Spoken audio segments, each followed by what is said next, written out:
اصل میں ماں باپ جیسی نعمت جو ہے نا، وہ جب تک ہمارے پاس ہوتی ہے ہمیں اس کا اندازہ نہیں ہوتا، ہمیں اس کا آئیڈیا نہیں ہو پاتا کہ کیا وہ قیمتی اثاثہ ہے جو ہمارے پاس ہے۔ یہ انسان کی ویسے جبلت کے اندر شامل ہے کہ جو نعمت اس کو ملی ہوتی ہے وہ اس کو فار گرانٹیڈ لیتا ہے۔ یہ ماں باپ بھی اللہ تعالیٰ نے بہت پیاری ہستی بنائے ہیں، انسان کا خیال رکھنے والے، انسان سے محبت کرنے والے، اور اسی لیے بار بار اللہ تعالیٰ نے دیکھیں باقی چیزوں کا بھی، بیوی بچوں کا تو اللہ تعالیٰ نے قرآن پاک میں کہیں نہیں کہا کہ ان سے پیار کرو، ان سے پیار کرو۔ ہاں، بچوں کا صرف یہ کہا ان کو قتل نہ کرو، ٹھیک ہے، اور ان کو معروف طریقے سے کھلاؤ، کیونکہ انسان کی فطری جبلت میں شامل ہے کہ بیوی کی طرف اور بچوں کی طرف اس کا رجحان ٹلٹ ہو جاتا ہے، اس کی طرف جھکاؤ ہو جاتا ہے۔ لیکن وہ جب جیسے جیسے اس کے اپنے بچے اور بیوی آ جاتے ہیں تو اس کا جو دھیان ہے وہ ماں باپ کی طرف سے ہٹ جاتا ہے۔ تو اس لیے اللہ تعالیٰ نے یہ بار بار جو تاکید قرآن و سنت میں آئی ہے وہ اسی لیے آئی ہے کہ میرے بندو میرے ساتھ شرک نہ کرنا، اور پھر والدین کے ساتھ حسن سلوک کرنا، احسان کرنا۔ سورہ بنی اسرائیل کے اندر بھی یہی ہے، وَقَضَىٰ رَبُّكَ أَلَّا تَعْبُدُوا إِلَّا إِيَّاهُ وَبِالْوَالِدَيْنِ إِحْسَانًا۔ دیکھو میں نے یہ طے کر دیا ہے کہ میرے ساتھ کسی کو شریک نہیں کرنا اور والدین کے ساتھ احسان کرنا ہے۔ احسان کیا چیز ہے؟ اچھے سے اچھا سلوک جو ہے وہ جو انسان کے بس میں ہے وہ انسان نے ان کے ساتھ کرنا ہے، اور یہ کسی اور کے بارے میں نہیں ہے۔ میں پھر وہی کہہ رہا ہوں کہ بیوی بچوں کی طرف تو انسان کا فطری رجحان بن جائے گا، محبت کا، شفقت کا، لیکن یہ چونکہ ہم نگلیکٹ ہو جاتے ہیں شادی کے بعد خصوصاً، اس لیے ان کی طرف رجحان جو ہے وہ زیادہ ہونا چاہیے۔ اور شادی سے پہلے بھی جن کی شادیاں نہیں ہوئی وہ بھی پہچان لیں، وہ بھی یہ اس بات کو دیکھیں کہ یہ بہت بڑی نعمت ہے۔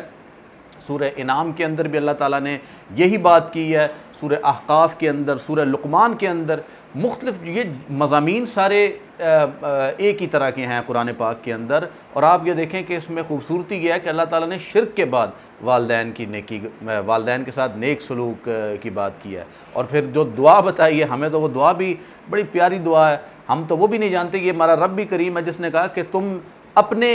میں تمہیں بتاتا ہوں تم اپنے والدین کے لیے کس طرح سے دعا کرو، رب ارحمہما کما ربیانی صغیرا، کہ مجھ سے یہ کہو کہ اے ہمارے رب ہمارے والدین پہ رحم فرما جس طرح سے انہوں نے بچپن میں ہم پہ رحم فرمایا۔ اور یہ میں آپ کو سچی بات بتاؤں کہ انسان کو اس وقت تک والدین کی قدر نہیں آ سکتی حقیقت کے اندر جب تک اس کے اپنے بچے نہیں ہوتے، کیونکہ اپنے بچے آپ کو بتا دیتے ہیں کہ والدین چیز کیا ہیں۔ اتنی شفقت، اتنی محبت، اتنا پیار، میں بیان سے باہر ہے کہ انسان کے لیے وہ یہ کچھ کرتے ہیں، لیکن پھر انسان جو ہے وہ آخر میں کئی ایسے بدبخت بھی دیکھے ہیں کہ جو والدین کو گالیاں دیتے ہیں، صرف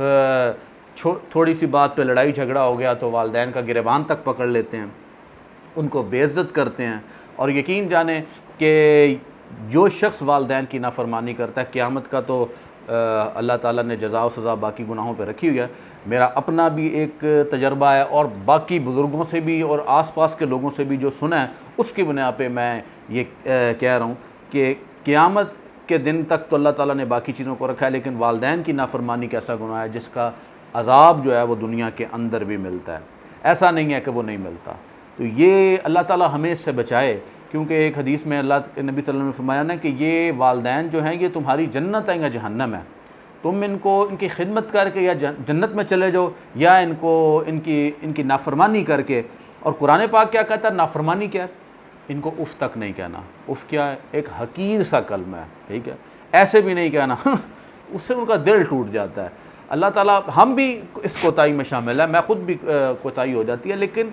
بات کرنے کا مقصد ہے کہ اللہ تعالیٰ ہمیں اس بات کی توفیق دے کہ جب تک وہ نعمت ہمارے پاس موجود ہے، جس کے پاس والدین دونوں ہیں وہ ان کی خدمت کرے، جس کے پاس ایک رہ گئے ہیں وہ ان کی خدمت کرے، اور اللہ نہ کرے جن کے دونوں اس دنیا سے چلے گئے ہیں اور ان سے کوئی، اس کے لیے بھی ہمارے پاس رہنمائی موجود ہے۔ ایک شخص آئے، صحابی آئے، انہوں نے رسول اللہ صلی اللہ علیہ وسلم سے پوچھا، یا رسول اللہ میرے والدین اس دنیا سے چلے گئے ہیں، اب میں ان کے ساتھ کوئی حسن سلوک کر سکتا ہوں؟ آپ نے فرمایا ہاں بالکل، اب بھی تم حسن سلوک کر سکتے ہو، کیونکہ انسان کے لیے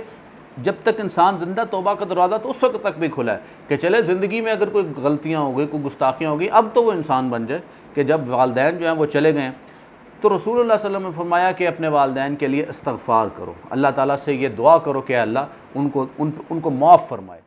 پھر رسول اللہ صلی اللہ علیہ وسلم نے فرمایا کہ جو وصیت وہ کر گئے ہیں وہ وصیت ان کی پوری کرو۔ اور پھر آپ صلی اللہ علیہ وسلم نے فرمایا کہ صلہ رحمی کرو، ان کے رشتہ داروں کے ساتھ صلہ رحمی کرو، اور ان کے جو دوست احباب تھے جن کے ساتھ آپ کے والدین کا جو تعلق تھا، جن سے وہ ملتے تھے، ان سے ساتھ آپ کا حسن سلوک، یہ والدین کے جانے کے بعد بھی ہم یہ کام کر سکتے ہیں۔ اس حوالے سے ایک اور بڑی پیاری حدیث ہے کہ آپ صلی اللہ علیہ وسلم نے فرمایا کہ ایک شخص جو ہے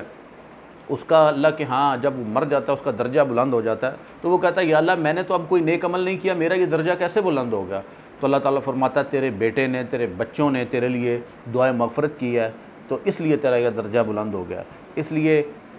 جو لوگ اس حوالے سے جن کے پیرنٹس چلے گئے ہیں اور ان کے لیے وہ دعائے مغفرت کریں، وہ تحفے ہیں۔ دیکھیں بچپن میں جس طرح انہوں نے ہمیں شفقت سے پالا، ہمیں شفقت سے رکھا، یہ اب ان کا احسان ہے ہم پہ کہ اللہ تعالیٰ نے ہمیں وہ نعمتیں دی، اور جن کے والدین نہیں ہوتے وہ آپ دیکھ لیں کہ ان کے ساتھ کیا سلوک ہوتا ہے۔ لیکن بہرحال ہمیں ان باتوں پہ غور کرنا چاہیے، اور اپنے والدین کو جو چلے گئے ہیں اور اگر وہ اس دنیا میں موجود نہیں ہیں تو پھر ان کے لیے ہمیں تحفے بھیجنے چاہیے۔ وہ تحفے کیا ہیں؟ ان کے لیے استغفار کریں، رب ارحمہما کما ربیانی صغیرہ پڑھیں، اور اللہ کے ہاں گڑ گڑا کے دعا کریں کہ یا اللہ ان کو معاف فرما،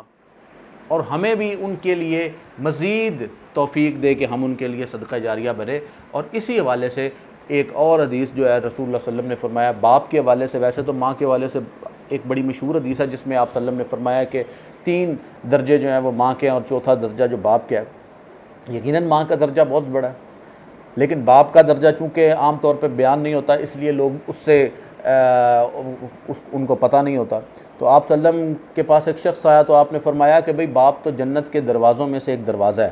چاہے تو اس کی حفاظت کرو چاہے اس کو خراب کرو۔